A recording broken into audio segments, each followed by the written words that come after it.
Welcome to With All Due Respect. This is a podcast for women over 40 who are looking for sane, frank advice about their health and wellness, especially through and after menopause.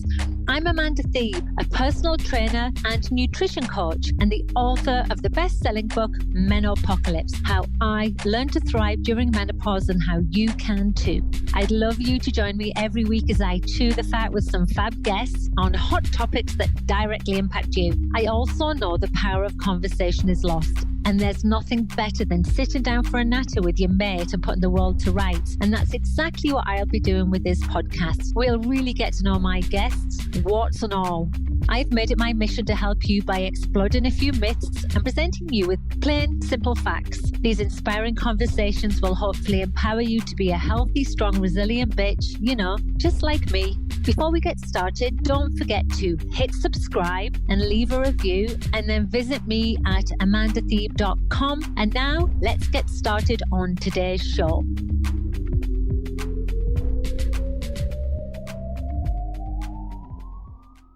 Hi everyone, welcome back to With All Due Respect. Today I'm speaking to Jacqueline Hooton, who is a personal trainer from the UK. She works with clients online and face-to-face in her private studio, which is called Her Garden Gym. And if you follow her on Instagram, you will see that she literally works out in her garden. It's really inspiring.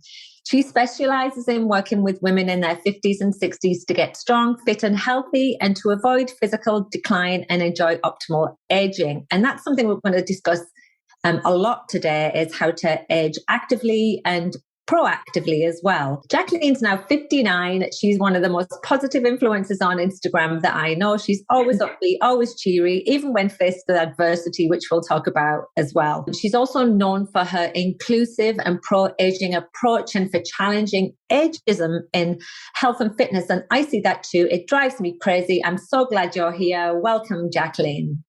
Thank you, Amanda. What a lovely introduction. Well, let's hope I can live up to that. Yeah, don't let me down. No pressure or anything. Jacqueline actually got me to be a women's best ambassador as well. Jacqueline was posting lots of videos wearing these really cute outfits. And I was like, I want to wear those cute outfits too. And ended up working with women's best too. So we're both in that space. And we really like the company for, diverse and inclusive message. Don't you think?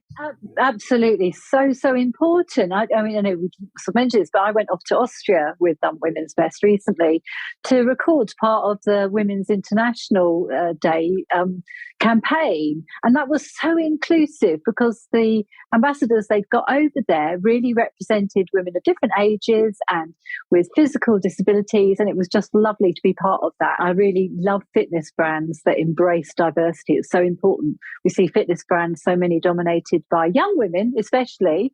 And so, women our age group often turn around and say, well, do you have anything for my age? Or how would it look on me? So that's so important when we come back to that idea of engaging everyone in health and fitness. And I know we're going to talk about ageism, but so important. Yeah, it's so important. And it just feels good to be really supported in that with that company. I mean, I chat with my associate in Women's Best all the time. And I'm like, what can we do next? What can we do next to encourage women to move as they age? We know it's so important. We're both sort of in our 50s and we're trying to be a good, positive example to women and show them that there's still opportunity. It's never too late and all of those things. But, Jacqueline, we obviously have aged into this space, right? But can I ask you a little bit about yourself, to say, how did you get to this place? What's your background? And then how do you think you become this fierce ambassador for? To be honest, I've always been an advocate for women, women's informed choice and information. So I've got 5 children. So when I had my first child. Stop the bus. Sorry, do you want me to just rewind? 5 children. Oof. Right. Impressive. I've got 5 children and my eldest son is 32. And back then, sort of 30 odd years ago, the opportunities for working part-time, whatever, were really limited. We didn't, it was very difficult for women to return to the workspace. You're either fully in or fully out. So I left work at that point and started to do some work from home. And one of the first things I did was work for the National Childbirth Trust, which was about empowering and informing women about their choices in childbirth. And so that's kind of where my sort of health and fitness started, if you like, very much feeling very responsible and aware of how my health could impact my baby's health and well-being, because I needed to be fit and healthy. And I wanted to educate other women about that after being through that sort of process. And that then developed and evolved into sort of more the fitness aspect of it as my children started to get older. So I worked with the National Childbirth Trust for a time, running courses for pre and postnatal women and their partners, but also that kind of evolved into much more the fitness aspect. So that's my interests are kind of rooted back, and I've always been active myself. And then I guess I got to the point where I wanted to formalize my knowledge, and then did my own sort of fitness instructor qualifications.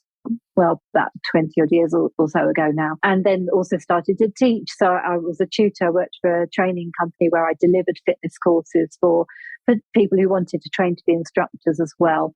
So I've had quite, it's kind of a very quick sort of whistle-stop tours to where I am now, I guess. And I've worked in big gyms and smaller gyms and part of big organisations and smaller organisations, but I'm very much a one-woman band now. Yeah. And so now you see yourself in the midlife space as this one woman band, as you say, but you're definitely somebody who very much is trying to encourage women that, our health in midlife is a real great indicator of our long-term health and our overall longevity, right? So I know you and I sort of beat from the same drum. It doesn't matter that we constantly repeat ourselves, because I think it's a really important message.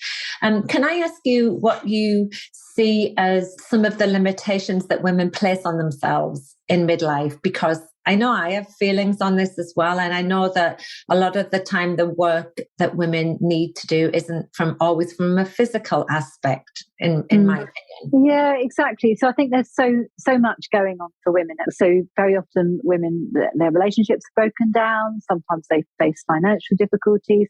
Bit of a sandwich generation as well. So they might have elderly parents or people who that they almost stepping into a caring role, and they might still have teenagers or older children who are dependent on them at university. This is very much my situation with older parents now who more and more, they don't need care at this point, but they certainly need more of an eye kept on them. That's a strange situation, that role reversal, isn't it? As we've turned from being the child and suddenly we feel like the parent of our parents. So I think there's a lot going on for women in midlife, and it's very hard to make yourself a priority. And particularly not all women have had children, but particularly for those of us who've had children, you're used to putting other people first. Your needs have often taken a back seat to everything. And this, over the years, kind of really started to impact a woman. And so this is the real point that we're talking about, is really how can we now step in and influence that future health trajectory? If we don't step in and take action, there's only one place it's going to go, and it's spiraling downwards and fairly rapidly. And what we're trying to do is slow down that inevitable downward slope as we get older. That's going to happen. We're just trying to slow that, and we're trying to make the age as healthily as we can, so we remain independent, enjoy our lives and everything else that we've got that we want to do in life. And I think that that's something that's really hard to grasp as midlife, like in a real tangible way, because we're trying to say to women, that what we see as women get older is potentially they fall more. That's one of the biggest burdens on the healthcare system for elderly people, that they lose their independence. They can't live on their own anymore. And all of these things can sort of be looked upon right now in a protective way or in a proactive way, right? And so, but it sometimes feels really hard for that to be the motivator and driver, especially when I know like the fitness industry has so long focused on how we look, God, yes. Yeah. And how, and what fitness is supposed to look like. And we're now trying to say, fitness isn't just about like what the body you're in. It's about the life you can lead moving forward, right? And I know that you and I get very, very frustrated about like the expectations that the fitness community put on women. Can you sort of talk a bit about your experience on that? Because I know unsolicited messages about things like this. Oh, absolutely. And I feel like the fitness industry has been a great disservice to women over the years, a great disservice. And people like yourself and myself need to be loud and vocal about the benefits of fitness, because the emphasis has all been on looks and physical appearance and being smaller and being toned, and it's all been about aesthetics. And that to me is a great disservice to women, because I think what happens is when people don't get that sort of transformation, or they achieve something, but then they haven't embedded all the habits that need to go with that, and it's not sustainable, they get frustrated, and it's like fitness doesn't work. It doesn't work for me. It doesn't suit me. And so that I know that you feel really strongly about that as well. That's why we've got to redress the balance and get people really interested in supporting their health and doing fitness because they really enjoy it, and finding activities they enjoy and they can do consistently, rather than rocking up to do something, absolutely detesting every single minute of it, then getting really frustrated because they're not really ripped and they're not really lean and they don't look like what they think a fitness model should look like, and then they go, well, fitness isn't for me. So I think that's really important. And yet we talk about unsolicited messages, and I put something up the other day about this, because it was just like, how dare you? How very dare you? So I put a comment on one of my, and I go, hello, 5 children. I had 5 children, all right. But even if I hadn't, there is no way someone should be saying to any woman, I think you need to tone your midsection. And the way you can do that is 400 sit-ups a day. I mean, hello, where's your fitness qualification, first of all? That's not going to happen. But also, to me, that you can say things like that to someone who works in the fitness industry, and I'm by no means obese, so we know that. What do you say to everybody else? There's such a problem when we tell people, we give them unsolicited opinions about their bodies.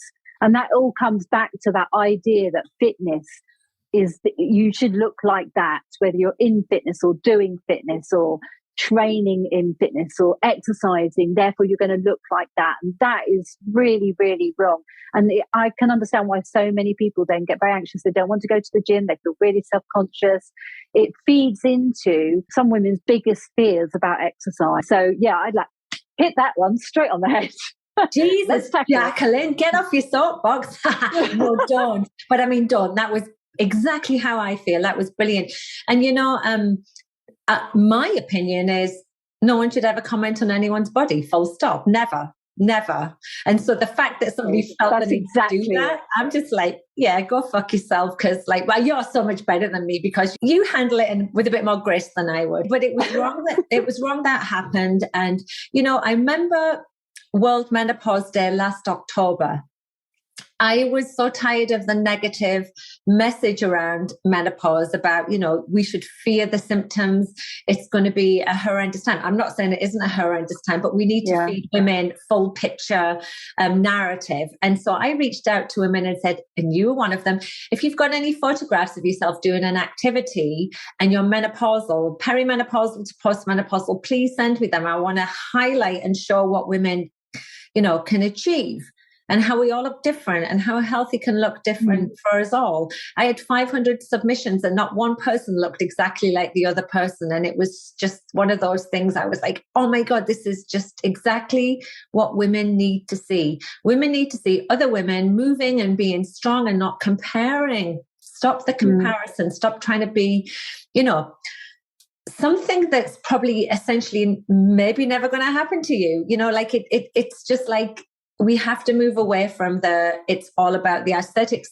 And you're right, it stops women going in the gym because they think that people are going to judge them. And it's awful. And I actually don't think that anyone would. I think it's more ingrained in us rather than, projected from other people outside. Because I've only ever found the gym a really inclusive space. And I think that I find that in general when I talk to women, but it's actually putting the foot through the door. And yeah, exactly. Or an exercise class or accessing, an online trainer. That I think the problem is because I think you're right as well. But gyms can be really welcoming places, and there'd be really good people in there, and people are just doing their own thing. But if we don't sort of attack that perception, if we don't keep putting the other side of it in, these people are still going to have real reservations about exercise, aren't they? So, but yeah, I accept what you're saying. Is people's perception is perhaps not exactly what's going to happen. But when you see stupid comments online, it kind of, and I think that, what I experience is the tip of the iceberg. I realise I am speaking from a position of privilege, if you like, as a white woman in a mostly slim body. I can't imagine the comments that other women who are out there, who are in larger bodies, different ethnic backgrounds, the sort of daily deluge of comments they deal with. So that, I say that about me, but that was really nothing. I know that was nothing, but I'm not one to sort of shy away from challenging the attitudes when I see it and it affects so I think the challenges that I see are usually people of color and people who are heavier and older women. They're the people that tend to get the negative comments about them online that I've seen, right?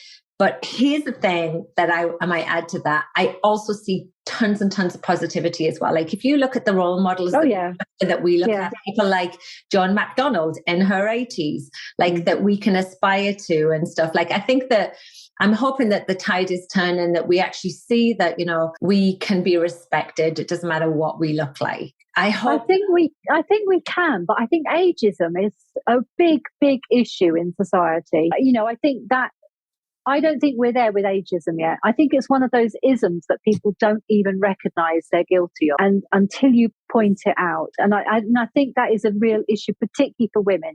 It's always been a problem if you're an older woman. If you want to insult someone, still in the UK, you want to insult someone, call them an old woman. That's like the worst thing you can call someone. And oh my God, you called someone an old, it's a term to describe someone who's awful in some way. I know what we do. We'll call them an old woman. So that, I think we've still got a big issue with ageism, which is why I talk a lot about that. I know you talk about a lot about that as well, because we still need to tackle that. And it isn't, I think ageism affects women's health as well. It impacts their access to exercising. And because when we think we're old and we're past it and it's all downhill now and there's no joy left in it and we're not going to look like that anymore, it kind of stops us accessing some of these things as well. So I think that's why it's not just like, we don't want to be called old women. It's because it limits women in what they think they can do and what's available to them. We need to challenge stereotypes there. That limitation actually has an end result of being an impact on their overall health markers, their loss of lean body mass, and all of those. We have data to show that. So it's terrible, and we do need to redress that. And I know that that's part of your movement as well. And so I've got two things I want to ask you. First of all, with regard to ageism, oh my God, it's rife. It drives me crazy. I see it in the workplace when I spoke to women there. I see it in when women go for medical help, they get dismissed just by the doctors, put up with it, shut up, get on with it type thing, that type of attitude. And then I see it in marketing. I see as we're not represented. We're not. It's starting to change, thankfully. We're certainly not represented in the fitness world. There's very few of us out there in our 50s, 60s, 70s saying, hey, we're still moving, we're still doing our bit. See us, please, which is actually why I did that video for menopause, because there was women in their 60s and 70s saying, hey, I'm here, look at me. But then the other thing is, the last part of that is the advertising that I see out there that literally is we see you, you're getting old, we're going to target you, we're going to highlight all of your flaws, and this is the solution to it. And I hate this. It's just one of my biggest bugbears at the moment. And yes, and I know that's frustrating for you too.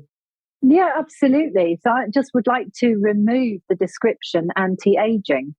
And I'm not going to have anything to do with any products or any marketing or any brand collaborations or anything that is feeding on this anti-aging.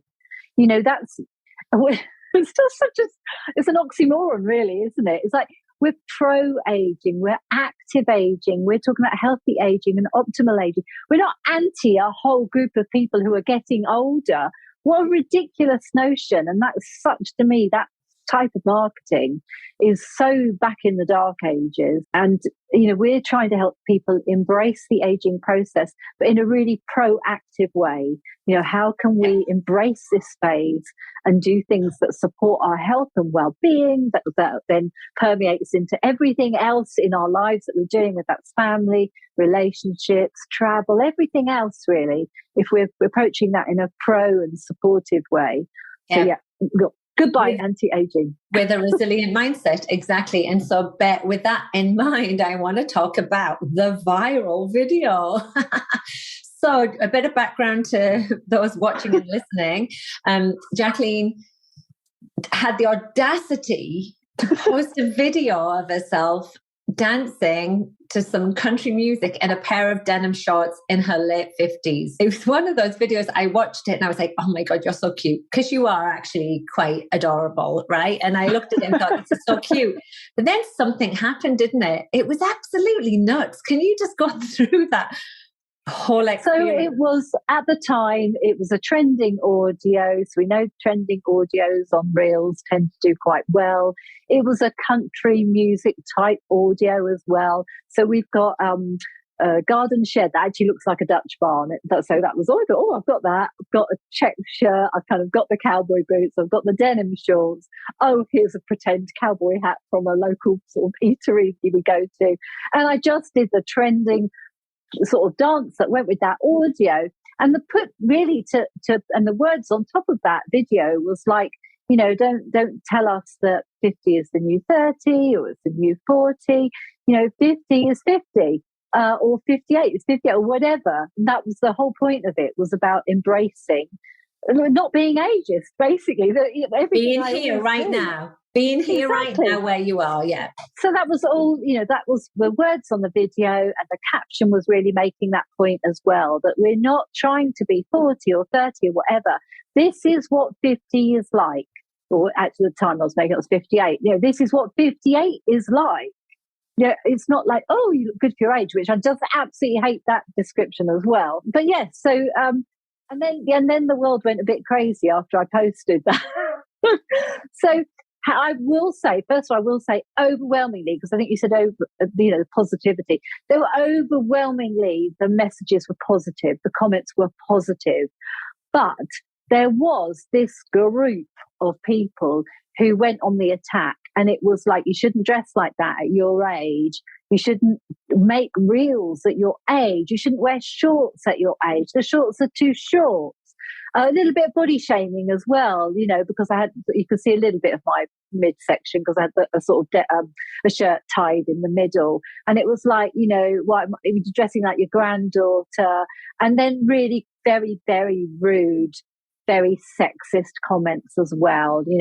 Some ridiculous claims people were making about women who dress like that, were asking for goodness knows what. So really some quite disturbing stuff. As I say, want to come back to that, overwhelmingly it was positive, but it did, to me, really highlighted how ageism is alive and well. Yeah. It's alive and well and kicking, because so many people had such an issue because I was wearing shorts. And when we say so many people, we're talking millions, right? I mean, how many views did it get? Up 11 million views. Isn't that insane? Just because you wore shorts. I mean, actually, really disappointingly, I can still walk in the supermarket and no one recognises me. And I was almost tempted to wear my shorts just to see, can I just enjoy this moment of fame? But yeah, no, exactly. But I mean, the point what came out of it was exactly the point I'm attacking all the time online, or, highlighting, is how ageism impacts women. We do we tell 50-year-old men how to dress in the same way? I'm not sure that we do, but people had a real issue with a 58-year-old woman dancing. I danced quite well, in fairness. I danced exactly as the trending audio went, and what I was wearing. And just like, really, you're that worried about this? Yeah. And it was challenging people's perceptions, I think, as well, about what there are lots and lots of women out there who just are thriving in their 50s, but it was challenging people's idea. You're not wearing a twin set. and you're not looking really. You're not looking really dowdy, and oh my God, you're dancing. It was challenging, a lot of things that made people feel uncomfortable.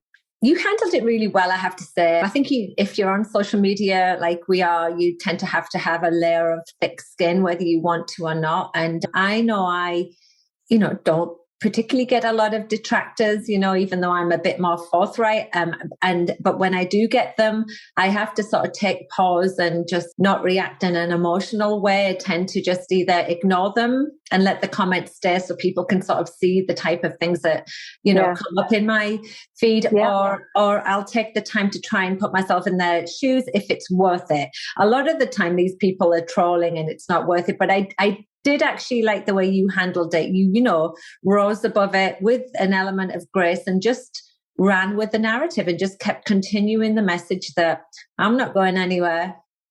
I made a couple of follow-up bit reels about, people said I was too old to wear the shorts. So, I carried on the theme and picked up on some of the key things that people had said. I didn't reply to a single negative comment. To be honest, I didn't need to. People were arguing in the comments anyway.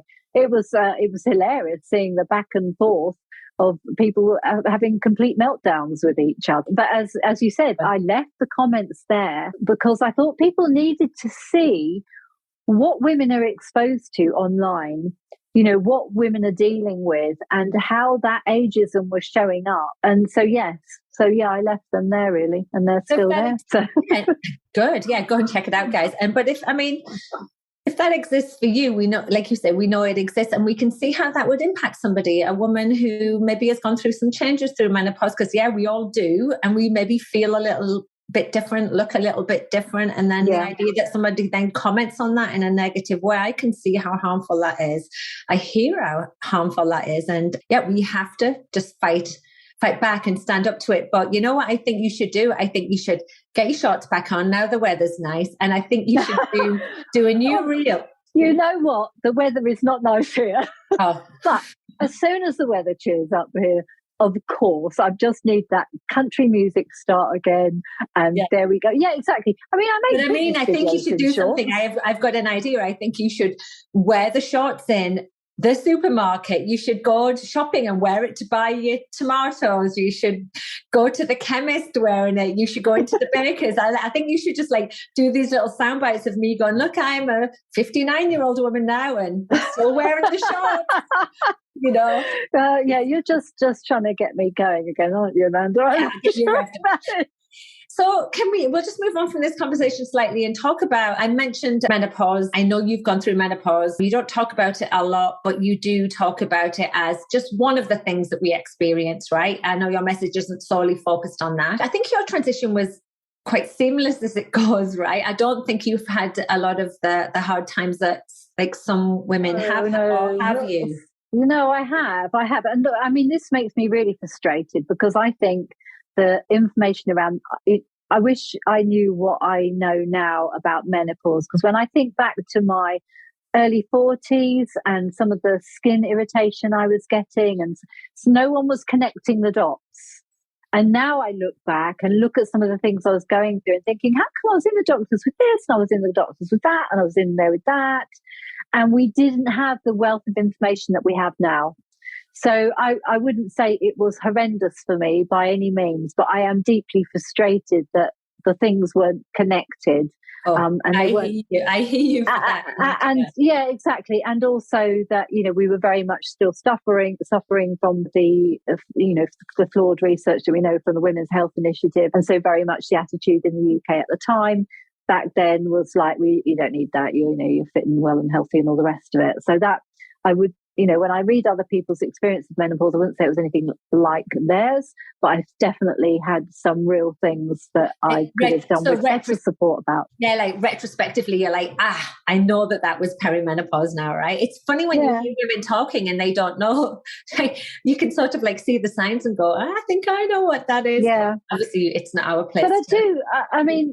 I do a lot of education around menopause, and I do, support my clients through that. And there's so much I can do, but I'm not. I think a lot of people are going to get. It's like a tripwire now. I think a lot of people are getting stuck on menopause, And I know I know kind of where you're going with the views on this as well. And I think there's a real danger that we need to balance the conversation out. Yes, we know that for some people it's a really, really difficult time in their life, and they need all the help they can get. But I almost feel like it's almost going too far the other way in the UK in terms of we need to. I know that doesn't sound quite right, because obviously I know women are still having problem accessing HRT if they need it, and getting heard and getting the right support. But I think we do need to balance out the information about all the things women can do to support their health in midlife, as well as going down the medication route. And I'm not speaking from a point of anti-HRT at all, because I'm actually on HRT myself. And the reason I finally decided I wanted to try HRT was to do with problems with sleep. And so I wanted the help from progesterone. So I'm not doing it from an anti-HRT. I wouldn't say, like all things. It's balanced factual. Yeah, I'm always, yeah, exactly. I'm always, this going back to my NCT days, I'm always about informed choice.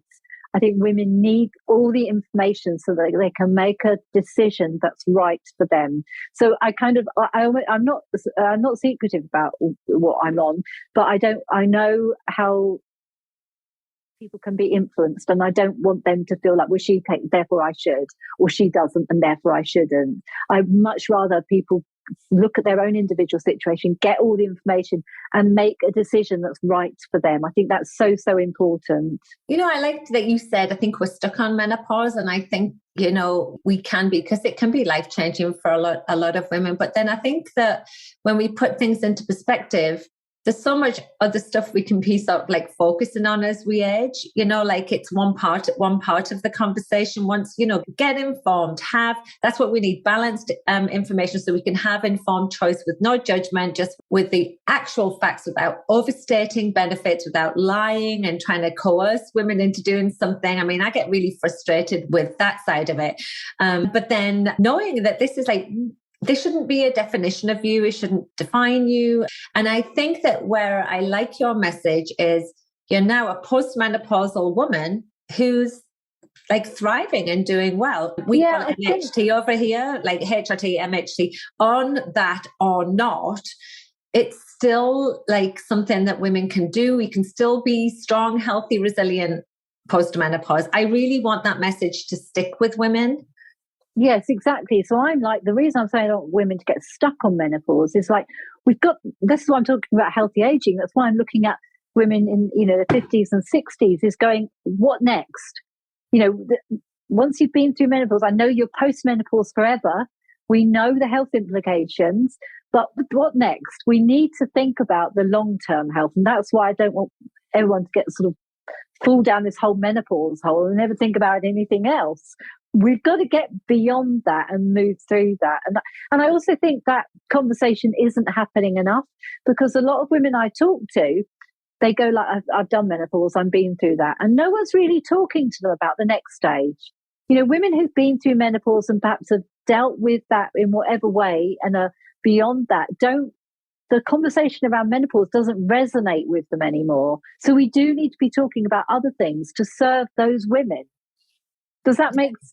Well, that's exactly, Well, it's exactly why I wrote my book. My book actually focuses on that and says, you can't just turn off and just think, okay, what next? You've got potentially 30, 40 years ahead of you. Let's make those the best years. We can do that from a physical perspective. We can do that from an emotional perspective. We can do that from an idea of changing the way we think about aging. We don't have to think about aging as a negative thing. I actually like getting older. I feel like as every year goes by, I sort of like myself a little bit more. And I don't know why we should look at aging as being a detrimental thing. I look at my gran died. She was the matriarch of my family. And, I remember looking at her once thinking, she lost her husband. He died. He was older than her and he died. And then she just took off. Everyone knew her in her village in the UK. She used to go traveling all the time to Scotland and Wales on the bus with all the, her old friends and stuff. And I just was she's totally living life and she's not letting aging stop her. it wasn't even a consideration for her. She's like, yeah, I'm going to do whatever I want to do. And I'm like totally going to be that person and not regret every year that goes by is like a lost year. But I think you're very lucky, Amanda, to have that as a role model. But I don't, not a lot of people do they? So I think sometimes when I talk to women and their feelings around aging, very often it's informed by what they've seen, who they've been surrounded by, their own relatives. And if you haven't had that example, then I can understand that it's quite challenging to see getting older as anything other than doom and gloom. I think that's why it's really important that people like yourself and me, we're talking about aging differently, so that if you haven't had that as a role model, we kind of challenging people's perceptions a little bit about what you can do and what life could be like, and help people make the right kind of decisions thinking about their future. So I guess that's why, because we've had an aging population in the UK and many people are in poor health. And we know from our statistics, we know women, experience the last 15, 20 years in deteriorating health in the UK. So the role models around, unlike your gran, who sounds absolutely fabulous, but a lot of women haven't had that. So I think that's why it's really important to tell this different story, to paint a different picture for people, so they see possibilities. Like you're talking about the Jones of the world.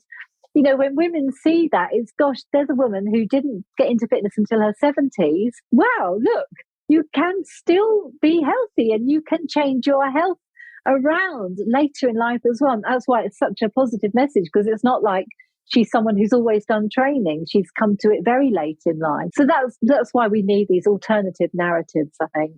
And I think as well, to just like add on to that like great response, is that I don't feel like we're the same generation as potentially our grandparents were, or even maybe our parents, as in the fact that like I think we know more now. We have more information about health and longevity.